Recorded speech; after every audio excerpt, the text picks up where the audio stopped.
Thank you. Thank you very much, Khaled, and hello and welcome everyone. This is our second part of securitization webinars. Last week,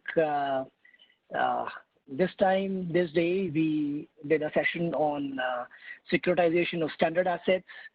And, as always, our focus was on the capital provider side of it, on foreign investors. And I think, that was a great audience. And as promised, this is the second session, which will now deal with substandard assets and SR structures, not really as much with the standard assets. I have with me a great panel of colleagues and friends. I have Manish from SSG, probably one of the most significant names in special situations. And Manish was also part of the previous session. Manish is head of India at SSG Capital. And we've worked with him a lot. And thank you very much, Manish, to make it. We have Ishwar from Kotak Special Situation Funds. Kotak just raised a significant capital from GIC and ADIA. We had a great interaction on that. And obviously, Kotak Special Situations is one of the more significant names today in the SSF space. So thank you very much, Ishwar. We have Ashwini from ARCIL, clearly one of the oldest, one of the more established asset reconstruction companies. And Ashwini obviously is a seasoned hand. And both Ashwini and Manish had earlier worked with Clearwater. So I think there's, so it's a small group of friends here. So thank you very much, Manish, for coming. And I have with me my colleague, Rajesh Simhan, who is, heads an international tax team and will be discussing the tax issues relating to SRs and ARC and foreign investments kind of structures. And finally, I have the most important person on this panel, that is, my colleague Abhinav Harlalka, who will present he has a short presentation on the latest developments that have happened in the securitization space concerning ARCs and substandard assets. Obviously, Abhinav was a part of the previous session also, and I'm delighted for him to, present. He's made a wonderful presentation, and great to have you, Abhinav. I think it is, quite opportune at this point in time that we are having this session because just a few days back, a complete overhaul was sort of proposed of both the standard asset securitization and the substandard asset securitization. On the substandard side of it, I won't talk too much about standard assets because we already covered it last time, and I was just discussing, with my panelists that it's probably time that we need to do another session now because, the RBI is now allowing for foreign investors to come and directly buy, loans, etc., instead of going through the PTC structures. So I think, and even on the SR side, I think this is one of the major developments that we'll be touching on today. So I think if we just go back to the history, just like the foreign equity inflows, foreign debt inflows are also equally important. But somehow the corporate bond market that we have has not developed as much. And lending or the securitization structures have largely been in context of retail loans. I think foreign investors have been very keen on the corporate bond market, and there was a committee that was established about last year in August, which set out that to develop a good corporate bond market, there must be a good corporate, there must be a good secondaries market as well, which will allow for such corporate bonds to be traded. The benefits of a good secondary market are significant. One is that it allows you to manage the liquidity and the risk with respect to the credit portfolio. It allows the lenders to, have optimum use of capital because the same capital can be churned over and over. From a borrower perspective, also, a good refinancing ability or a good refinancing ecosystem allows for reduced cost of capital. And more importantly, overall, it allows for foreign investors to invest in corporate debt in India, which is a significant which will be quite significant from a foreign investment inflow perspective. I think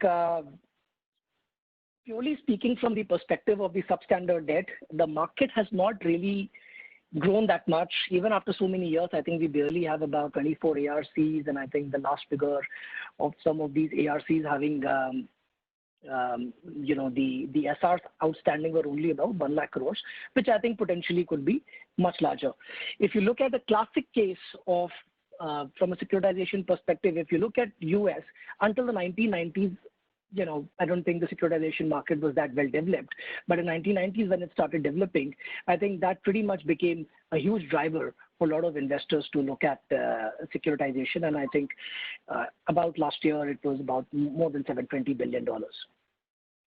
I think the focus of foreign investors on acquiring some of these NPAs or substandard assets has remained for some time. But the biggest challenge, and I think which is now being addressed by these draft guidelines which have been issued, is that they are now being allowed to invest directly, or so is the proposal, that they could directly buy NPAs.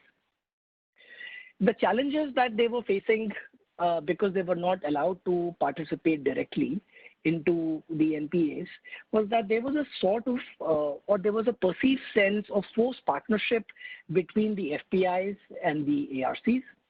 And not necessarily was it always the case that the FPI and the ARC have the same credit appetite, have the same risk appetite, or they look at, the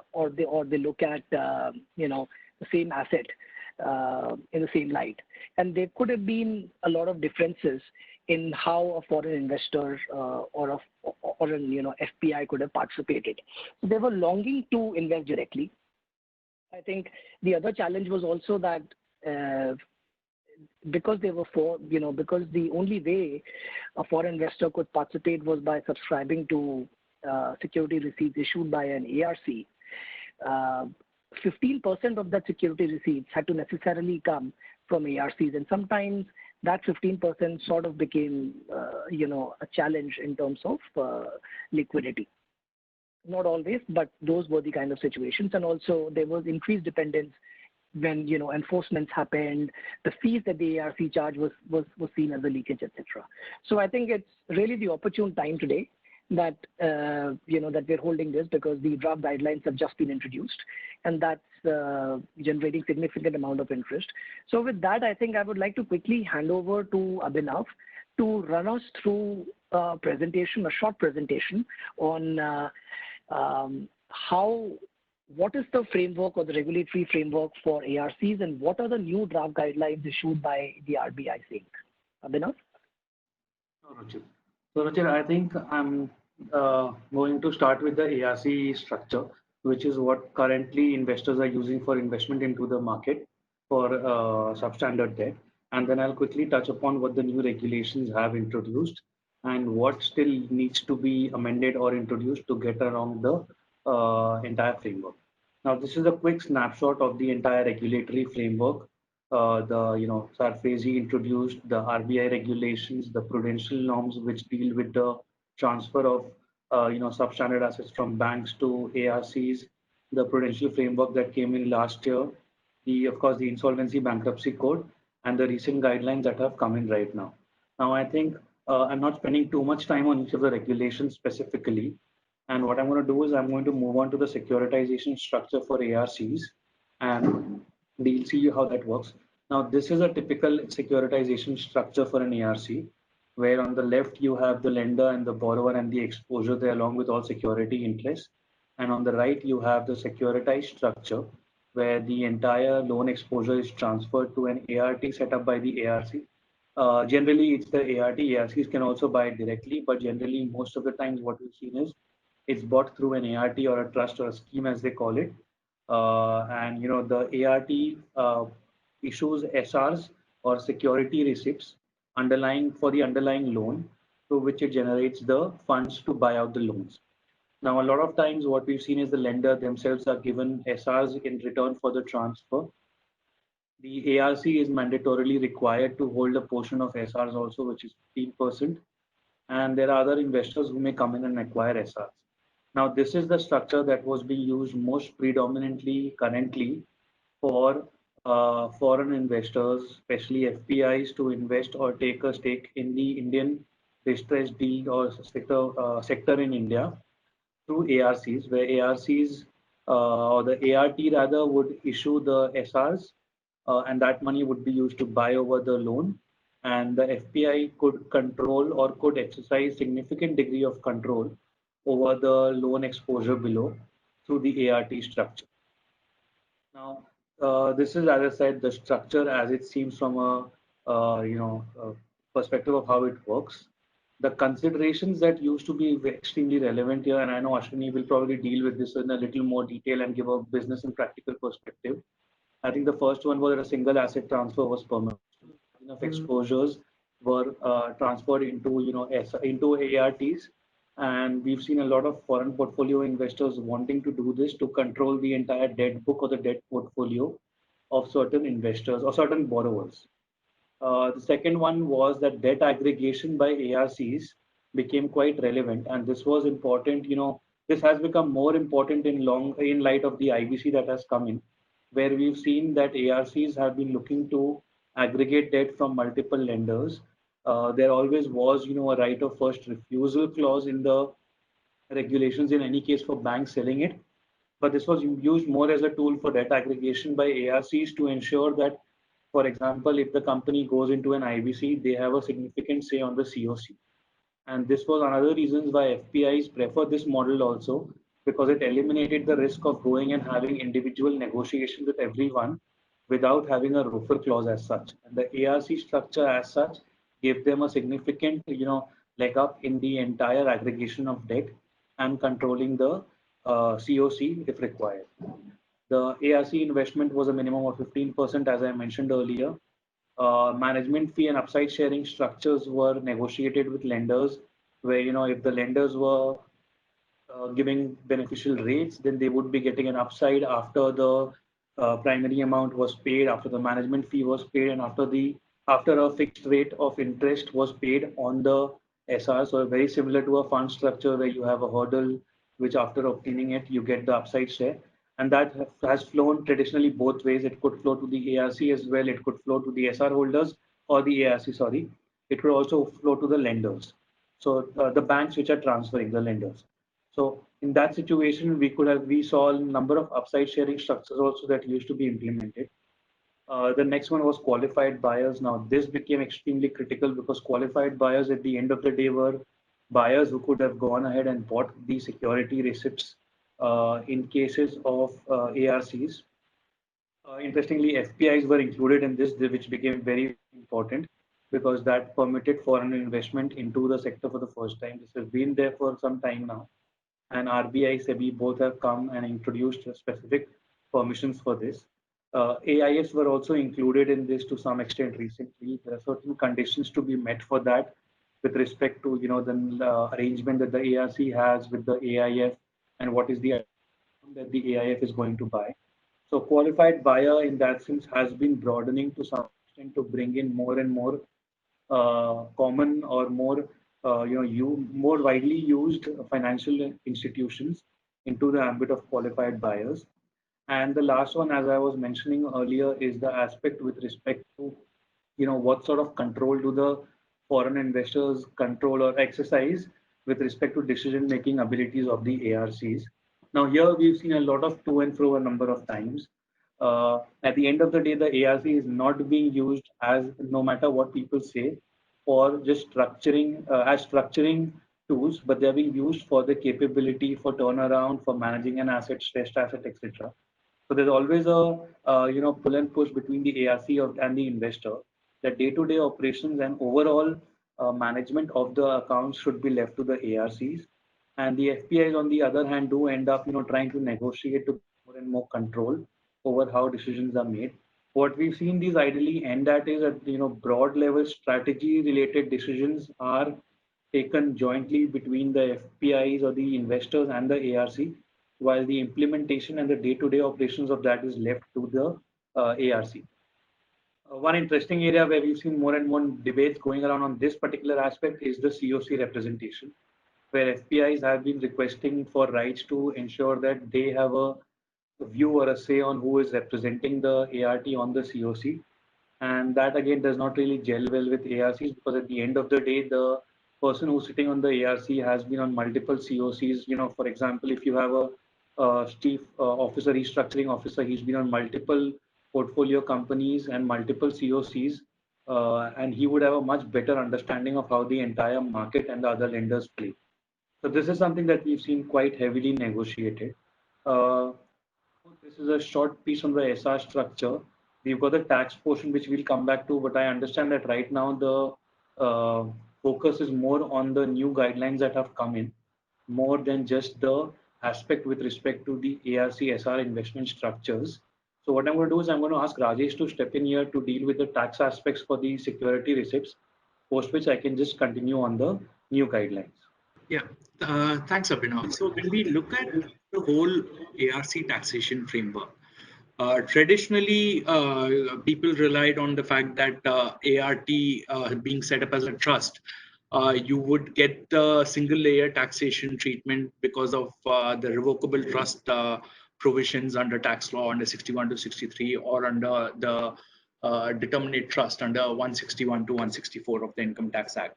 But then we had provisions introduced in terms of specific pass-through treatment for standard assets that got extended, and a new provision got introduced to sort of take into account non-standard or NPA assets also. So effectively, what you do have is a pass-through treatment which is provided under the Income Tax Act. Very similar to, in some sense, to what is provided to AIF, but with a slight difference. In case of a ART, it's an absolute pass-through, which means that any income from the activity of the securitization, it's effectively being exempt at the ART level. And it is effectively the taxes qua the SR holders. So this effectively means that ART itself does not pay any tax. When the borrower pays the money to the ART, there is no tax. ART, there is no tax. But in respect of distributions back to the SR holders, in that case, there is a withholding tax which is levied. So if you're a resident, depending on whether you're a individual or a corporate, so it varies between the 25 and 30% rate. Usually the SR holders are financial institutions, so you're usually at the 30% rate. And insofar, and even here, between the different SR holders, we need to segregate between a SR holder being, let's say, a bank or a domestic holder, SR holder being a non-resident FPI, and a SR holder being a AIF, because these are three different categories of investors for whom the taxation may vary slightly depending on their particular status. Insofar as the SR holder who's a bank or who's the ARC itself, it's fairly clear. They treat this or as any income which is coming in from the ART. They usually treat it as business income, part and parcel of their regular business. So nothing, so no separate sort of issues arise as far as the financial institutions are concerned. Insofar as non-resident FPIs are concerned, it becomes slightly more tricky.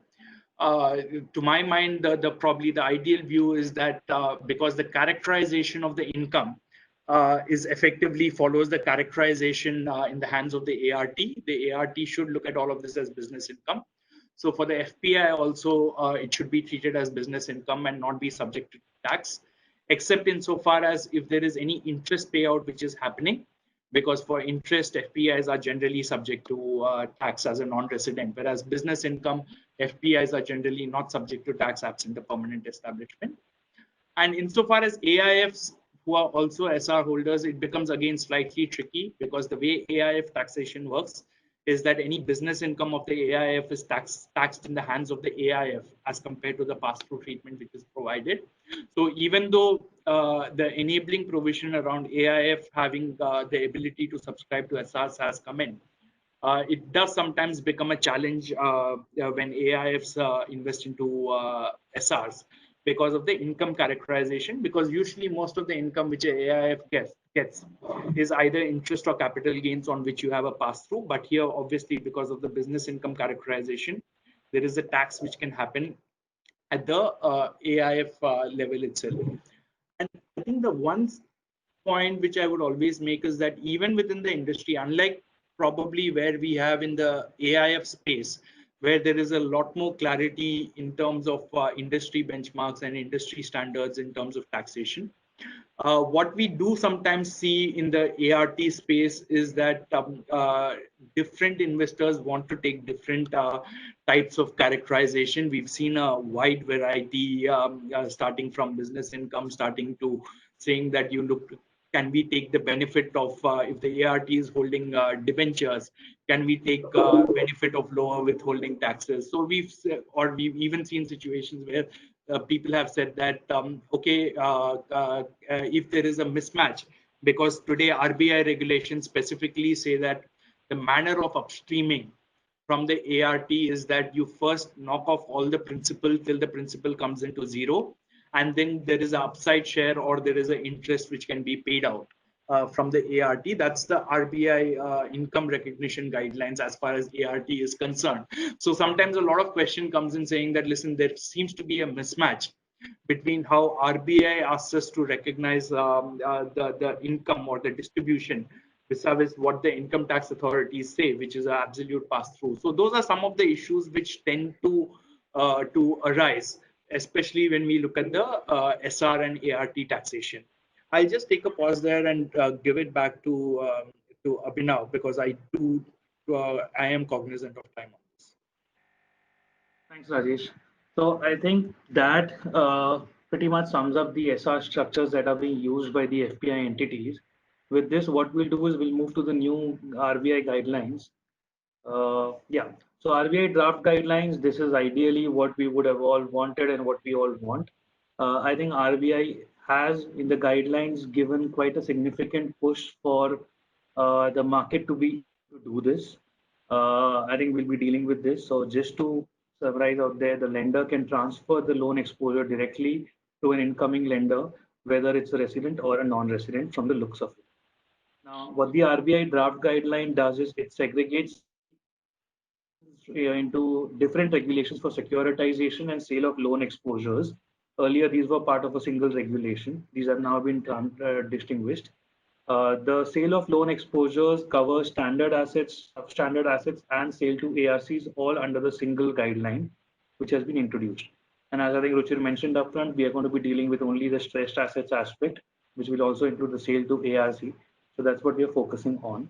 Now, for stressed assets, what RBI has significantly done is it has permitted the lenders to transfer stressed asset to any regulated entity which is permitted to have such exposures under the jurisdiction in which it operates.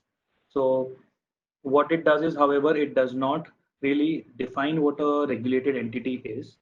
And financial entity is important because sale of non-standard or standard assets is allowed to financial entity, but sale of stressed assets is allowed to any entity, even if it is not a financial entity. Now, I think this is where it becomes a little interesting to see what exactly is a regulated entity from RBI's perspective.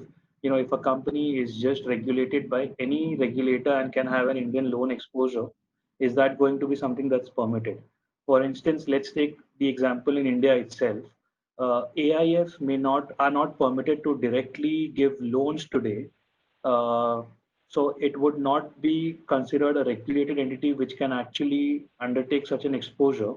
But the second the loan exposure or the exposure by the lender is in the form of an NCD, which is a security which a AIF can probably acquire, that becomes permitted. So these kind of clarity is still these kind of issues still emerge, which require some sort of clarity by the RBI as to what exactly is the regulated entity and what does it mean. You know, like when the Manoharan committee report came out last year, it suggested FPI should specifically be permitted and a separate window or a separate route like the VRR be introduced for FPIs to acquire such loans. Now, RBI has not done that, and that may also be because that's within the domain of the SEBI to a large extent, which is very similar to what it is for AIF. But I think sort of a change needs to come into the SEBI, AIFs and FPIs to have direct exposure of loans at the Indian level, which will be quite critical. Now, one view that was taken last year for certain loans was that the ECB circular provisions need to be complied with. However, the Manavaran committee report also was not in favor of that because ECB has stringent regulations, which foreign investors, especially for distressed assets, would not make any sense for them. So the ECB policy circulars like all-in cost minimum maturity should not apply, and FPI should just be permitted to buy these loans without any restrictions as such. What the regulation does say is that the 29A of IBC test of IBC needs to be satisfied. 29A talks about who can be an eligible bidder for IBC to ensure there is no related parties of the borrower or the promoter. That has been introduced here as well to state that 29A needs to be complied with to ensure that it's not being used as a mechanism to buy over loans from the banks. There is regulatory uncertainty, as I mentioned, on the SEBI regulations on the applicability of ECB norms, and this needs to be ironed out in clear terms to make sure that this route actually takes off. Now, the valuation mechanism is something that the board needs to establish for any loan that it is selling, loan of the board of the lender, and two external valuations are required for exposures above a certain amount. Now, this is something that might become quite critical because you need to have a benchmark which needs to be established for sale by way of external valuations. Uh, Sale of assets to non-ARCs are permitted only on a cash basis, while it continues to be available on a security receipts bond debenture basis for ARCs. For non-ARCs, it's only on cash basis. And what the regulation also interestingly says is that no credit enhancement or contingent consideration can be used. Now, contingent considerations or deferred consideration, or structures where you had escrow structure, holdbacks, etc. None of them can now be permitted. It all has to be in one blanket tranche paid in cash upfront, and there can be no sort of credit enhancement provided as well. For sale of ARCs, sorry, just one point I missed out was a sale by auction bid. Now, the regulation goes on to say that it is preferable to have a sale by auction bid for price discovery mechanism. While it uses the term preferable, the way the regulation is drafted, and if you see, it seems to be a little confusing because the regulations go on to state that the first preference would be given to any ARC who already has any loan exposure, which is similar to the ROFR or the debt aggregation concept that we were discussing in securitization. And it actually lays down a waterfall of how the mechanism needs to work, with it being given to the ARC or the highest or the financial institution with the highest exposure, then to the highest bidder, etc.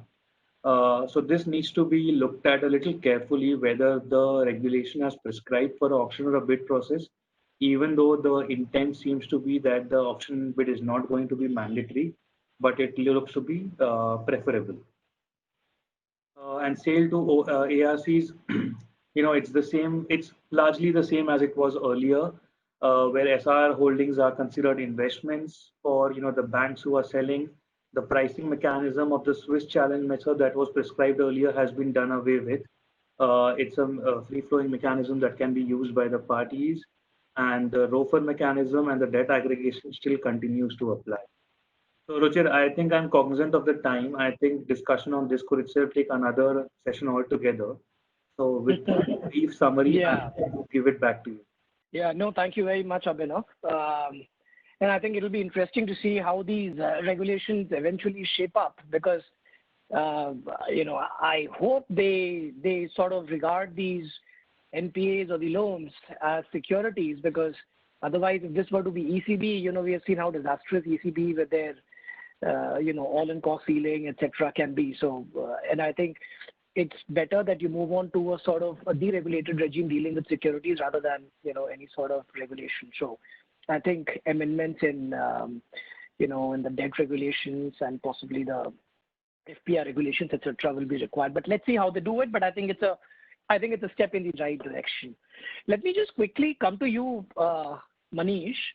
And I think this topic is probably more suited to you. And these times are probably more suited to you, seemingly, with COVID and everything happening around. Now, there's obviously a perception that, you might have a sea of deals available for you. This is really the time for bottom fishing, and there might be great assets available. At the same time, some people are saying that, when you really look at the hedging cost, and now, you also have to build up and enforceability discount, and regulatory discount and all those things, When you look at all of that, I think the dollar return from a foreign investor perspective doesn't look so good. So how do you see the opportunity generally and also in the current times from a foreign investor perspective? Okay. I think there are a few questions in there that I'll try and address to the best of my ability. So I think you have to first look at what kind of capital will come into really what are substandard assets. Okay. Invariably, special sits capital, which will look at these kind of investments, would expect dollar returns of anything upwards of 18%. Okay, on a net basis. Now, if you start adding cost to that, which is, let's say, the fee which the ARC charges, you can call it servicer fee, license fee, capital charge, whatever, right? So you need to net that off, and hedging cost as well. I think pricing tends to become a bit of a challenge.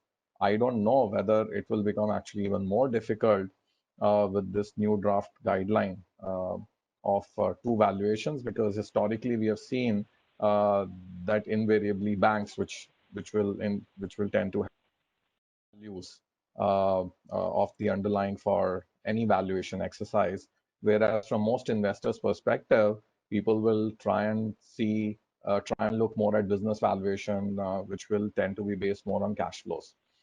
We have seen, I think, throughout IBC cases, in a lot of situations where it's essentially almost like a public auction, right?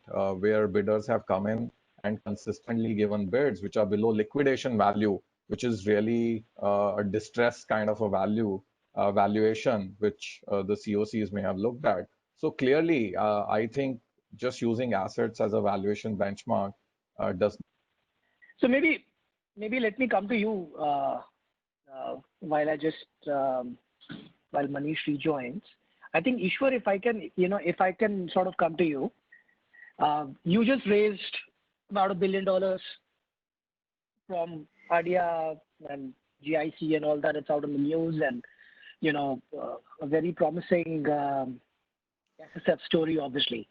Do you tell me how are the LPs looking at it when you go to raise capital? Obviously, with your brand and all, it's not that difficult.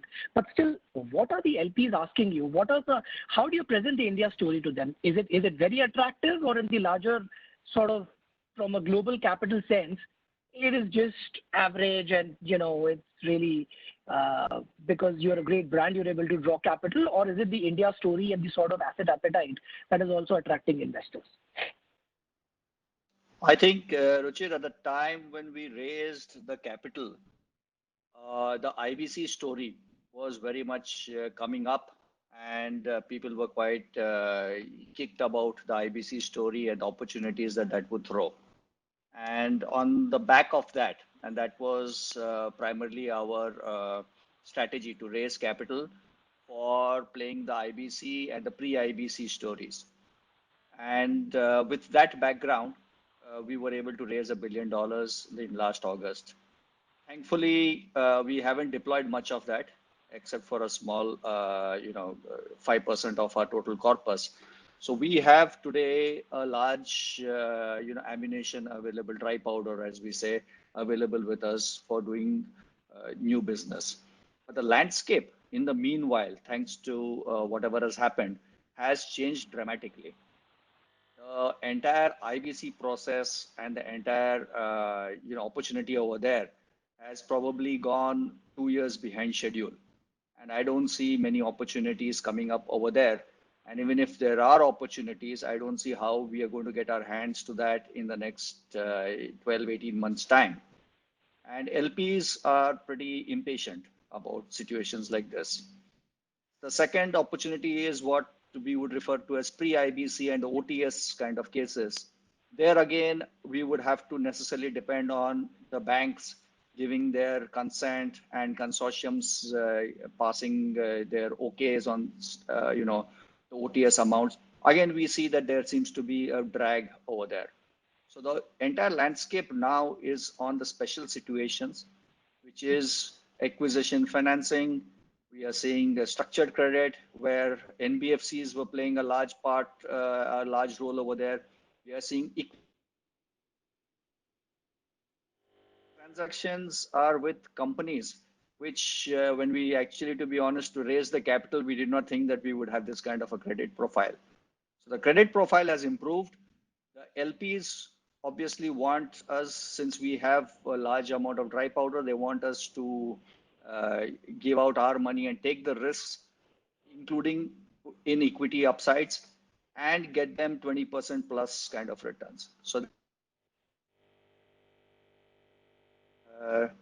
while things are not so good outside, I Sorry, would say just to that clarify, when you business-wise, say, Ishwar, when you say 20% plus returns, you're saying 20% dollar terms or? no, we are a rupee fund. It's a domestic AIF. So our benchmark Right. is all rupee related. So that's how Hmm. we are looking at the landscape. And the recent guidelines coming to that, the topic, I think these are measures which was the ask from various FPIs, from various AIFs, from a lot of players. And if you have to create depth in the market, you need to open this up. And the ARC structure, while it lasted, was good, but you need to open this up to create the maturity in the market, and that's the endeavor. And RBI as well as SEBI also has been helping us try to build this market and allow more participants to come and buy debt directly. And this is a Sorry, you broke, I think, the connection. But yeah, I think we got the gist of it. So I think you were saying, yeah. So I think just follow-up question, Ishwar, there. From your perspective, would you sort of wait for this to bottom out a little more to sort of pick the deals, or you are ready to go full throttle in the current market, considering that IBC and all is suspended for some time? What's your take on that? No, as we speak, we are looking at several opportunities, and we are looking to close transactions. So it's not that we are waiting. And quite surprisingly, Ruchir, these are companies which are not impacted by COVID. In fact, what we would expect is that COVID impacted companies would be the first to raise capital, whether debt or equity. But I think they are the ones who are more skeptical about what the future holds for them.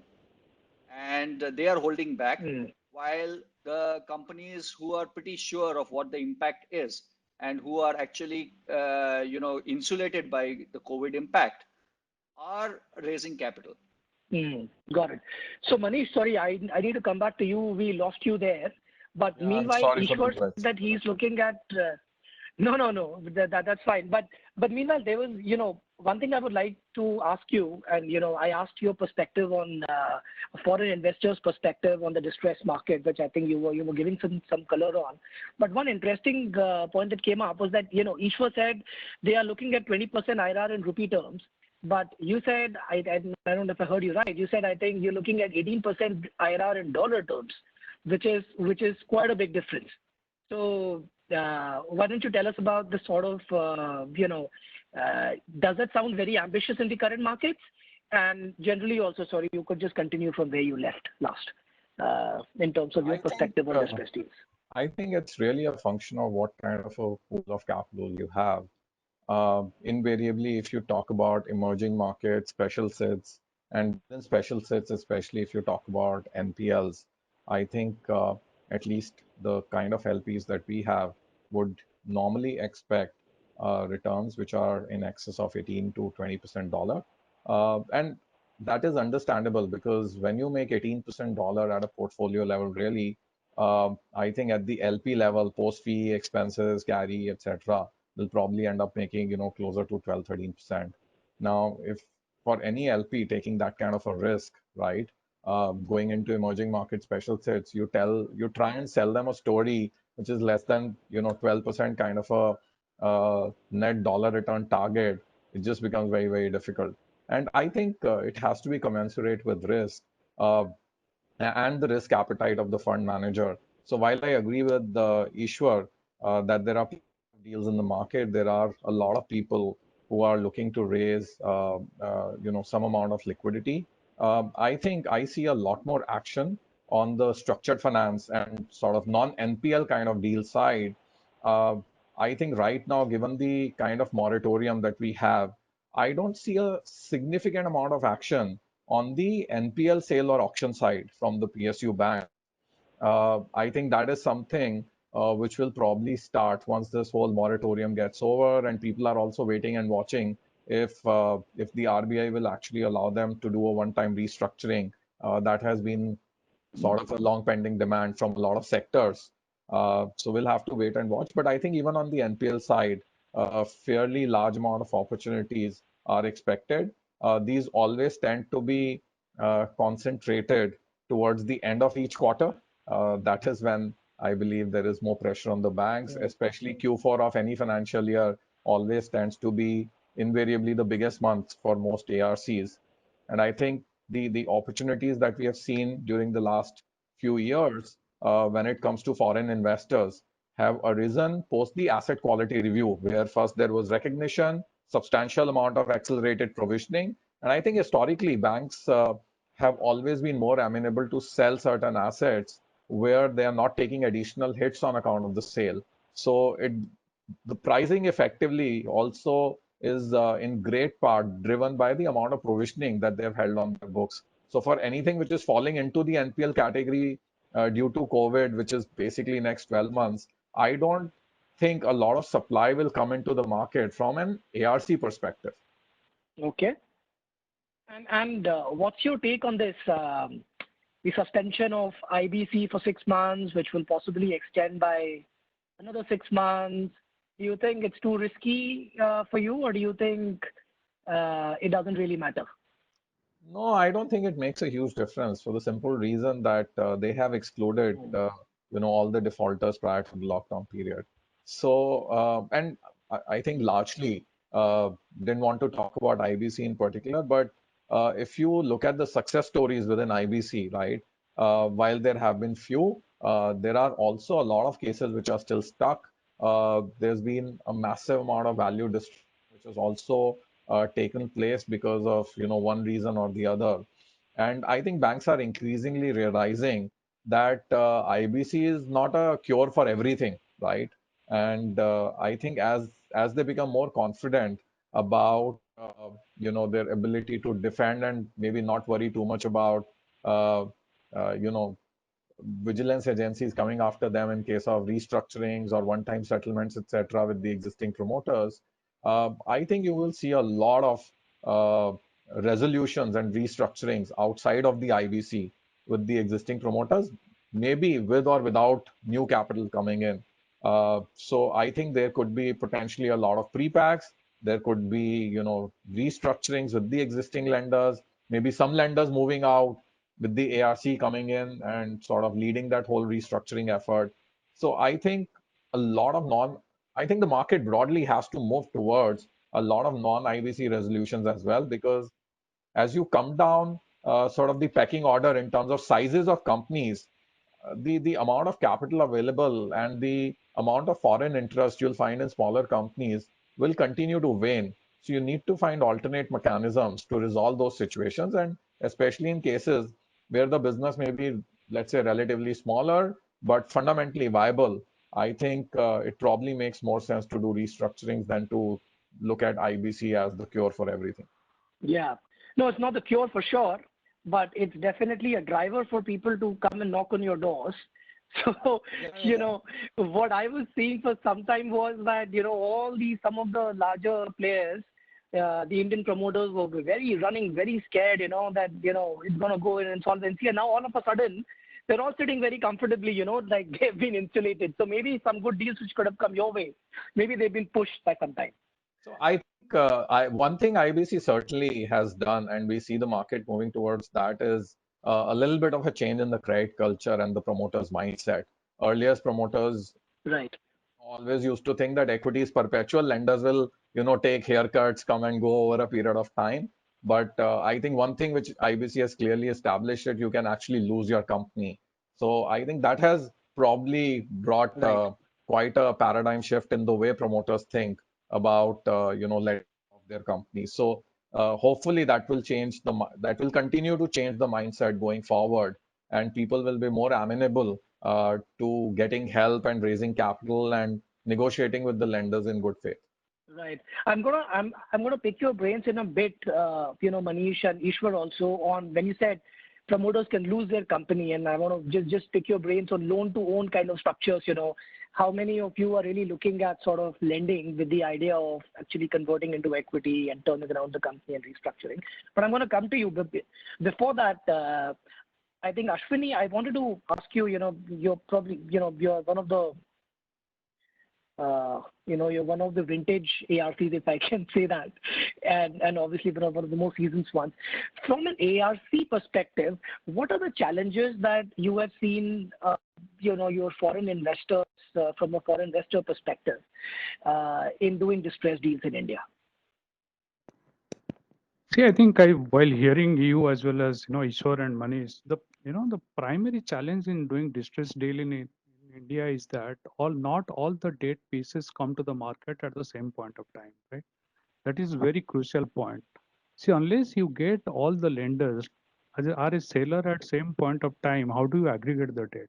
See, unless you aggregate the debt, you actually not doing a restructuring for the borrower. Okay. So in the IBC setup, what has happened is that you get the entire set of lenders in one platform. So you can actually do a restructuring in the IBC setup without waiting at different price points or different timeline. In ARC, the biggest challenge is that different at, probably we have cases where I acquired a case 2 years back, and today also I have not acquired, right? So I'm waiting and negotiating with the lender about a price and how to acquire it. And while I cannot, do a restructuring because that unwilling seller of the bank is not agreeing to my restructuring plan. So while I have probably more than 70% of the borrowing is with me as a ARC, but I cannot completely push through a restructuring plan. So even if, while I was hearing, Abhinav also on the new regulation of AIF able to buy these assets, this is going to be the one of the biggest challenge. Even in that regulation is that you will not get everyone into one go. So ARC also in the new regulation has a huge role to play because what we as a ARC have been doing is that we are helping in the aggregation of the entire debt pack and working out on the restructuring with the company and giving it on a package to probably investor who is willing to do that. Because moment an investor comes and start investing, his meter starts, whether it is 20% dollar or a 20% rupee. So that meter starts moment he puts that capital. But as ARC, if I aggregate it, provide this in a platform to a foreign investors after certain point of time, then maybe his IRR meter would start clocking at that point of onwards. The another biggest challenge that we have seen is the COC framework, right? In the COC framework, every lenders have their own agendas. There are unsecured guys, there are secured guys. Probably on a percentage wise, they might be different, but security structure a secured guy. Like today morning, I was doing a COC call where I was the only secured lender, and but I am not able to push through my resolution plan because the unsecured guy, is number wise more than me. So though being absolutely senior secured guy, I cannot, decide what I want to do with that asset. So these are, cases a foreign investor, what point of time he comes, he is going to face this challenge. So, we have been also discussing with regulators, is that whether there is a different type of, structure you have to put in place where there are risk appetites are different. Say there are people who may be willing to come on a senior secured basis for a low return, on a little junior basis on a higher return side. You know, So these are structure in the present, even ARC structure, you have to get through that kind of SR models, which today is not there. Today you have a Class A, Class B, but that is only for return and perspective. That is neither for the security or the cash flow perspective, which I think, which is a big, help to the restructuring market if we can put this kind of cash flow as well as security into the SR structure in terms of prioritizing the return and cash flow going in there. So these are, few things which I feel will definitely help for an investor coming into the Indian distress market. Got it. So interesting. Thank you very much. I think, Ishwar, I wanted to get your perspective on, obviously you have your own, ARC, and so you don't have to rely really on anyone else. From a Kotak perspective, what's the kind of strategy that you would be looking at? Is it really to buy these? I mean, how do you? I think in a very simplistic way, how do you look to make money? Is it by holding these debt to maturity, or would you also be looking at something like a loan to own kind of a structure, where you would convert the equity, take control, restructure it? What are the sort of what is the strategy overall, or that you think works? And do you think a loan to own structure where you convert the loans, that is something that you would consider? Yeah, thanks, Ruchir. That is something that is very much within our mandate. But given the current environment where operating and managing companies is a bit of a challenge, because you really don't have the kind of talent. And in India, this concept of professional entrepreneurship, as we say, is always been lacking. We either have professionals or we have entrepreneurs. So getting a professional entrepreneur or a team of managers to operate it is still some way away. Having said that, we are looking at a few situations where we would like to own these companies and put our own management team in force. But in the current situation, the kind of opportunities which are coming are more of structured credit, more to do with convertibles, people looking at raising some kind of form of equity or equity-like products. I think that's the space that is, in this period, more robust, and that's the landscape that we are trying to look at. And coming to our own ARC, yes, we have raised this capital looking at our own ARC, that if structurally we would require our any ARC for a transaction where we need to buy a debt, we would use that our ARC. But there were always going to be challenges, because 15% contribution had to come from the ARC's own balance sheet, and by nature our transactions were going to be very large, and to raise that kind of capital was always going to be a challenge for the ARC. Also, there is leakage and there is control issues, etc., which I think your colleague has already covered. So those still remain. So this has opened, I guess it's made it a more level playing field.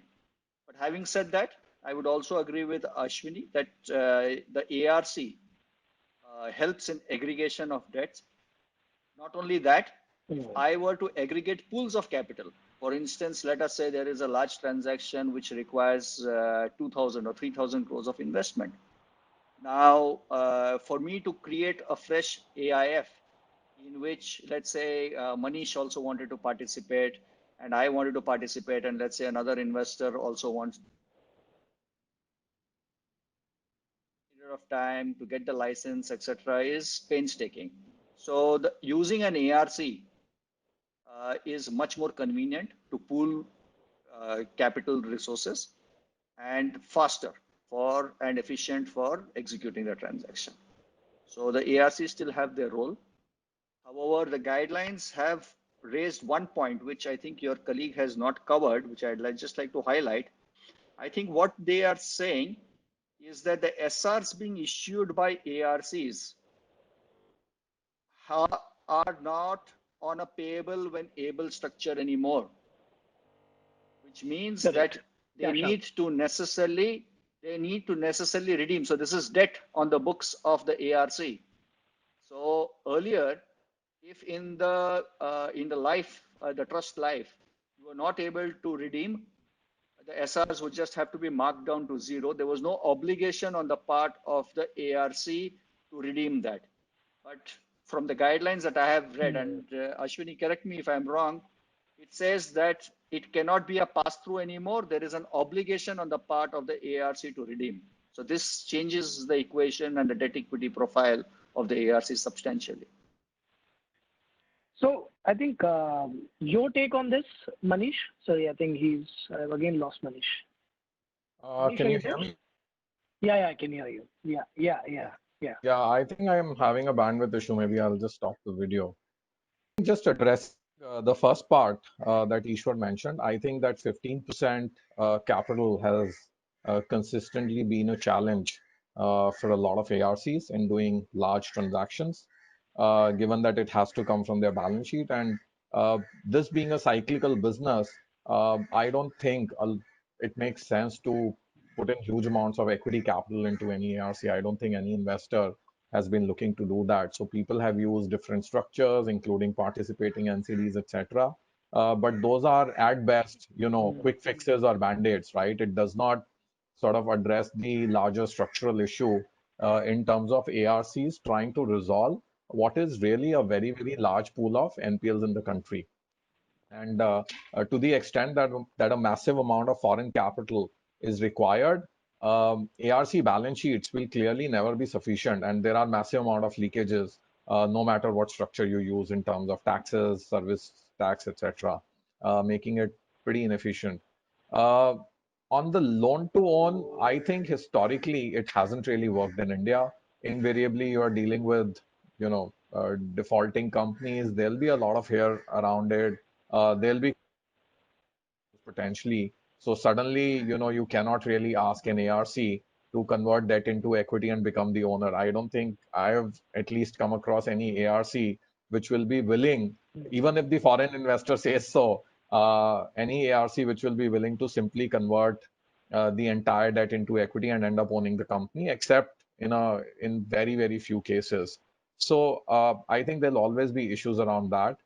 Uh, Third, on the new guidelines, at least, I did have a quick look, and I'm sorry, Ishwar, but even I seem to have missed out the part about SRs now being sort of a firm obligation for the ARC to redeem.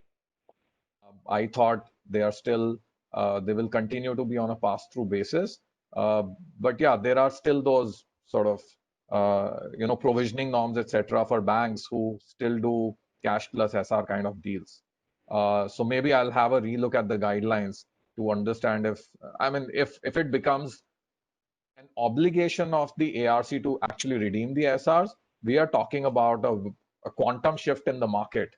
I think most ARCs will not touch anything unless the price is so bottomed out. Feel absolutely comfortable with redemption of SRs. I mean, you're talking about straight, you're not really talking about participation. Then you're talking about ARCs really raising debt to do this business, which I think they'll have very, very limited rooms on their balance sheet to do so. Then it kind of will destroy the entire ARC model pretty much. Just to add, I think Ashwini here, I think quickly, Ishwar, just to say, I think technically, probably these finer points may not be so much applicable because, as you know, most of the transaction in ARC has done through a trust, right, which actually not owned by ARC per se. So it cannot be probably ARC have been liable to pay the SR when it is bought in a trust in the benefit for the SR holder as well, right? So it is not a liability for the ARC itself. So I think this is probably a finer point. Maybe you may have to look at again. So this is my reading of the situation. So coming to loan to own, Ruchir, I think the challenge in ARC, as you know, there is a ownership restriction about a ARC through the trust owning how much percentage of a company, right? So there is actually we cannot go. There are certain restriction in terms of whether I can go and own 100% of a company just through by virtue of conversion, right? So we cannot do that. So what is a trend which you have seen kind of worked out is that to own all the debt. So I would say own all the majority debt. This is the things which have happened recently. Even Ishwar would agree. I think even through COC and through whatever forum, you have to own all the debt so that you control your basically what kind of restructuring you want to do, what kind of recovery process you want to follow, and all that. That is what even Ajay, RCL, we have been very, very cognizant about, only taking up transaction where we control majority of the debt position ourselves. No, I was asking more from a distress fund strategy perspective. Anyway, so I think maybe Abhinav, you want to clarify this point that Ishwar has made on Sure. redemption. So, sir, I think what Ishwar said is correct when it comes to bonds or debentures which are issued by ARCs. But what the regulation does is it talks about the bonds and debentures and securities issued, and then it goes on to talk about SRs issued, where there is no such obligation. And Ishwar, I'm happy to have a discussion on this offline. If I'm wrong, I'm happy to relook at this also. But I think the obligation is in cases of bonds and debentures and not when it is SRs where it becomes like a pass-through certificate. Okay, if I can just take one minute each of Ishwar, Manish and Ashwini very quickly. I think there's a whole committee report that says that there are multiple reasons why the SR market has not really, or the securitization market substandard assets hasn't really performed that well. Lack of active participants, price discovery mechanism, lack of standardization in terms of documentation, some say stamp duty. What do you think are, let's say, the two top reasons why it hasn't taken off, or maybe the two top reasons why it should? Obviously, one of the big recommendation in the last time was that one should be, foreign investors, FPIs and AIF should be allowed, because then this over leveraging or this forced relationship with ARC may not happen. That is seemingly on the right track now. Let's see how the regulations shape up. But what, according to you, are the two sort of top issues why this hasn't performed that well? And what do you think will be required to sort of ensure that the SR market tends to outperform like in the global scenario? Maybe I can just take it very quickly. Ishwar, maybe your comments, and then Manish, and then Ashwini. Sure. So, Ruchir, I think the IBC, let's be honest about it, has just not lived up to its, tag. It's taken far too long, and I'm afraid it's going the BIFR way. And not only that, with the IBC coming in, the DRT stopped functioning. And there were so many vacancies, and you might have just read in the recent reports Kotak had moved an application to Supreme Court saying that the vacancies had to be filled, and I think the government moved very fast and approved some 15 odd vacancies, and hopefully things will start moving faster there. So people are used to timelines. When they read timelines, foreign investors look at timelines, they are prepared. These are the timelines under which things will get resolved. So they are not, game for timelines getting extended inordinately for, something which should be resolved in 270 days, goes to for 3 years, 4 years. So this is going to be a big challenge, I think. So that, I think, has been the fundamental change. And unless we get our act together over there, I don't see investors coming in, foreign investors coming in to play the distress space. Manish, is there anything else that you think or that can sort of improve this space from a regulatory standpoint, or this is the big issue? So yeah, it is certainly a big issue. But I think even other than this, there are a couple of points that I would like to mention. One is they need to resolve this whole ARC structure, which I think the current guidelines are trying to address, but without giving, at least in my view. So I think historically the 15% capital requirement has been a huge challenge. So to the extent the SR holder wants to put 100%, I don't see any reason, as long as it's not bank, right, which continues to take 100% credit risk. and the transaction is being done on a cash basis, I don't see any issue or reason why 15% has to come in from the ARC. Because today when ARC charges a fee, it's a combination of capital charge, license, infrastructure, and effectively asset management fee. If a foreign sort of investor is allowed to hold this debt directly or even put 100% through the SRs, then we are really unbundling it, right? Then it becomes more like ARC becomes more like an asset management vehicle, right, or a servicing vehicle, instead of having huge capital charge or capital constraints. So I think that is one piece which definitely needs to be resolved. You also mentioned earlier in terms of aggregation.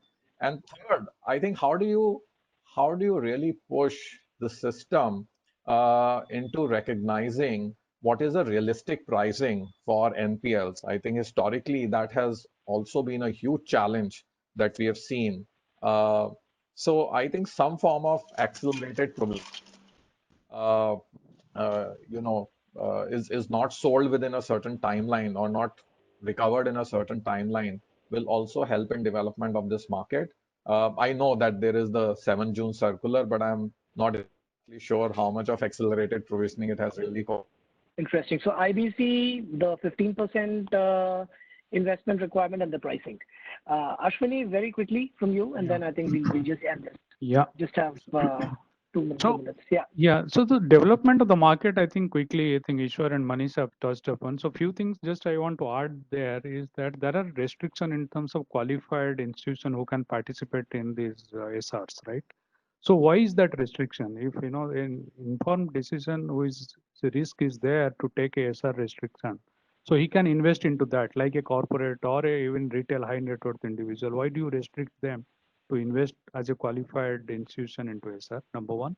Number two, if you see the similar market, there is a huge market which has developed in the NCDs bond as well as securitized performing pools. So that is because there is a transparency in terms of rating. Of course, today that is not the right thing to talk about, but there is a rating framework which is there. So in NPL, we have not yet developed that framework as because we don't know what is the timeline of resolution of those underlying assets are.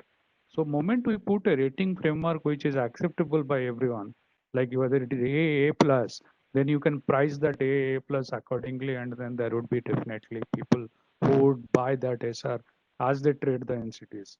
So I guess these are the few things which needed, and the 15% actually won't be a challenge if we can get different participant at different structures with different risk appetite to take into that SR structure. Got it. No, I think sorry, can you just repeat that bit on the 15%? I missed that. See, 15% holding in terms of ARCs, as you said, if I am doing a transaction, so to raise 15% is not a challenge. Even for so I think there are ARCs which are well capitalized. I would say Okay. Yeah. Got it. But the reality of it is that we have often seen ARCs struggling for that. Sometimes everyone may not be as well capitalized, and I think point well taken on ratings. I think standardization of loan documents, systematic loan platform, rating mechanisms, I think sort of looking at it like a very standardized program will probably help. So great. No, thank you very much. Thank you very much, Ashwini, Manish, Ishwar, Rajesh and Abhinav, for being here. I think it was a 75-minute session, and we are bang on time. I think we've taken most of the questions. There will be a few questions. I think we'll respond to them separately. There are a lot of things here. All right. Thank you very much. Thank you.